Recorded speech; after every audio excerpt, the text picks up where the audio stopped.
happening with gold prices is Christian Briggs, economist and CEO at Hard Asset Management. Christian, good afternoon. Always good to see you. So gold prices are down more than 10% from the peak in March. Why is that? Because, you would think during times of crises, people would go to gold as a safe haven, right? So why is it doing the opposite?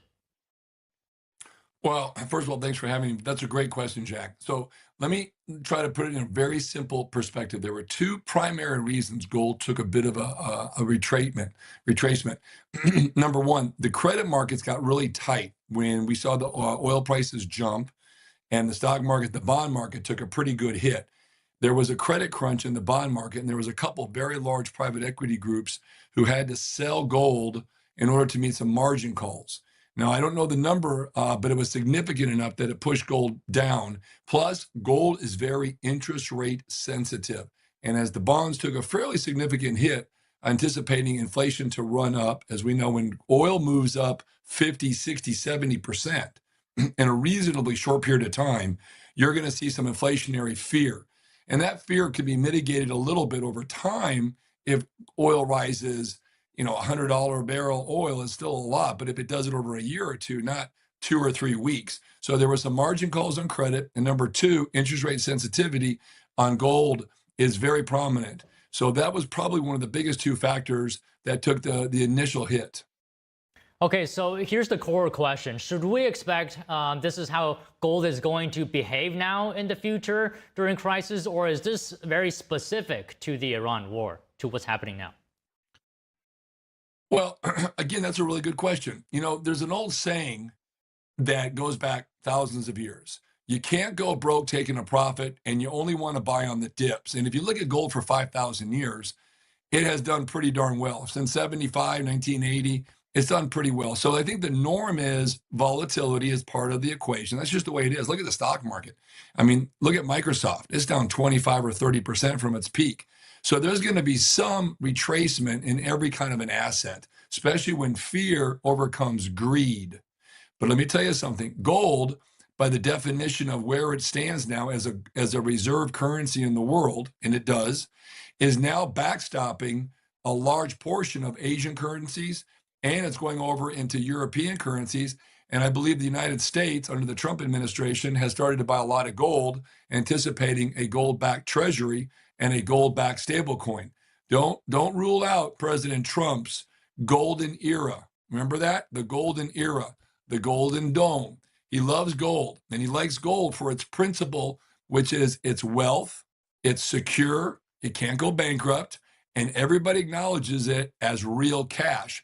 So yes, you're going to have some ups and downs, but if you're in this for the next 5 or 10 years, you're going to do quite well.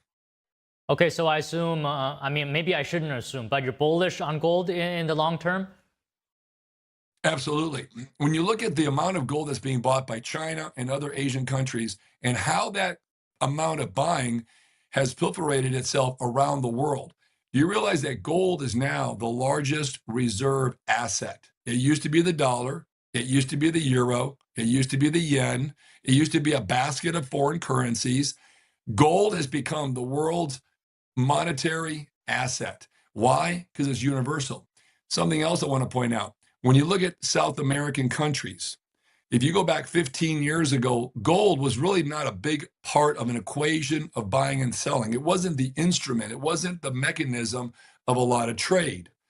In South America, because of the currency ups and downs, to make it very simple, the devaluations and the inflation that can just kill currency, gold has become 40% or thereabouts of transactions in South America, small, medium, and large scale.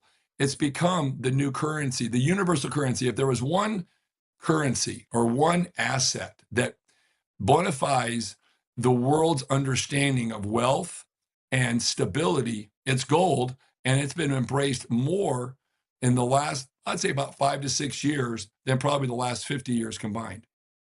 So you said gold is a reserve asset for the world, and you're aware that central banks are buying a lot of gold right now, like China, for example. So my question is, are they trying to diversify, move away from US dollar denominated assets? I'm glad you asked that question, because I don't get asked that question a lot, but let's talk about that for a moment. China's role as one of the leading economies of the world, and I've got to give them credit. Look at the last 35, 40 years. They've gone from a cottage industry manufacturing to one of the world's premier manufacturers. Doesn't mean that the United States has been left behind, but we kind of took our eye off the ball. And one of the things that we did in the United States was we overprinted. We got overzealous in our monetary policy. When 1974, when Henry Kissinger was able to negotiate the petrodollar, which was to stabilize the dollar in world trade, we used that opportunity to print. Because why? We had demand for the dollars. China never had that with the yuan or any of the other currency from Hong Kong dollar to the mainland. So what they did was, about 15 years ago, they took a very serious approach to maintain stability in their own currency by buying gold, which was an anti-dollar asset, right? When the dollar goes down, the gold goes up. So they were hedging their bets as they owned dollar-based assets, which were treasuries. And because they own so much treasuries, and the treasuries over the last decade have done well to some degree with declining interest rates, well, now we have increasing rates, or at least we have depreciable dollar-based assets, which are treasuries. And China was smart enough to take advantage of that. They saw what was going to happen, the overprinting, the overzealous spending by congressional, and every administration has been guilty since Nixon. Nobody can take the blame because they're all to blame. So now China is continuing, as are many countries around the world, Poland, Turkey, Hungary, any country in the world in the last 5 years has been a very large net buyer of gold. Why? Why not? It's stable. It actually does what it's supposed to do. It hedges devaluation in currency, the dollar being one of the leading currencies. Look at the euro, look at the yen, look at many other currencies around the world. Very few of them maintain their buying power. And if they can't maintain their buying power, that's one, deflates wealth in the country for the citizens, and it makes other governments that may hold those foreign assets nervous. If I was a bank, a foreign bank, and I held dollars or treasuries, and I saw those treasuries deplete, when I say deplete, that means a lot of people are just dumping them out of their reserve basket, out of the assets they hold. They're depleting them. Why? Because it's a depreciating asset. Why not buy gold? It's going up. It's hedging inflation. It's hedging devaluation of many currencies, primarily the dollar. So I think China was smart. A lot of countries are smart. And I would not be surprised if you see 10,000 gold by 2030 or sooner.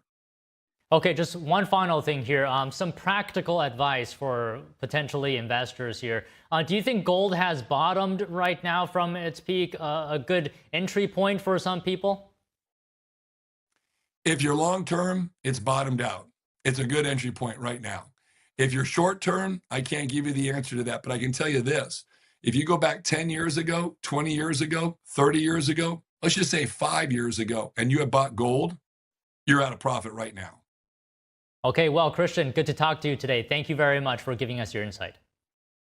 My pleasure. Thanks for having me, Jack. The Turning Point USA